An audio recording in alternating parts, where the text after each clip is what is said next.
क्या बांग्लादेश एक नया पाकिस्तान बन रहा है? अभी 5 अगस्त को जो शेख हसीना की प्रेस कॉन्फ्रेंस हुई उसमें उनके बेटे ने एक स्टेटमेंट दिया है कि जो बांग्लादेश है वो भारत के ईस्टर्न बॉर्डर पर एक नया पाकिस्तान बन रहा है। What should concern India most is Bangladesh has become another Pakistan on India's eastern side.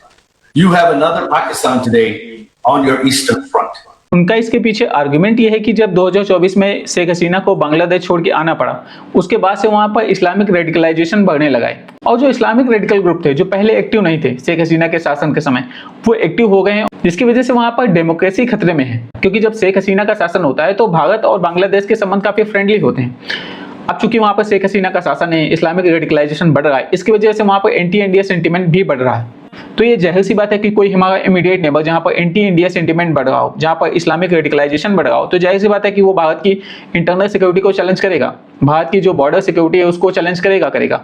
वो चाहे बिहार हो, चाहे वो आसाम हो, चाहे वो सिक्किम हो, चाहे वो नेपाल बॉर्डर को लेकर के हो, वो चाहे भारत को नॉर्थ ईस्ट से जोड़ने वाला चिकन नेक ही क्यों ना हो, उसको लेकर के भारत में चैलेंज होने वाला है। इसकी वजह से उन्होंने भारत को वार्निंग दी है। हालांकि इस वार्निंग को भारत कितना सीरियस लेता है ये सोचने की बात है, क्योंकि जो इस समय बांग्लादेश में सरकार है उसने इन सारे दावों को सिरे से खारिज कर दिया है। उसने कहा है कि ऐसा कुछ नहीं हो रहा है, इस्लामिक रेडिकलाइजेशन नहीं बढ़ रहा है और यहाँ पे डेमोक्रेसी बनी हुई है, डेमोक्रेसी खतरे में नहीं आई है। ये केवल एक अपोजिशन को टारगेट करने का तरीका है। अब देखते हैं कि भारत इस पे स्टैंड क्या लेता है।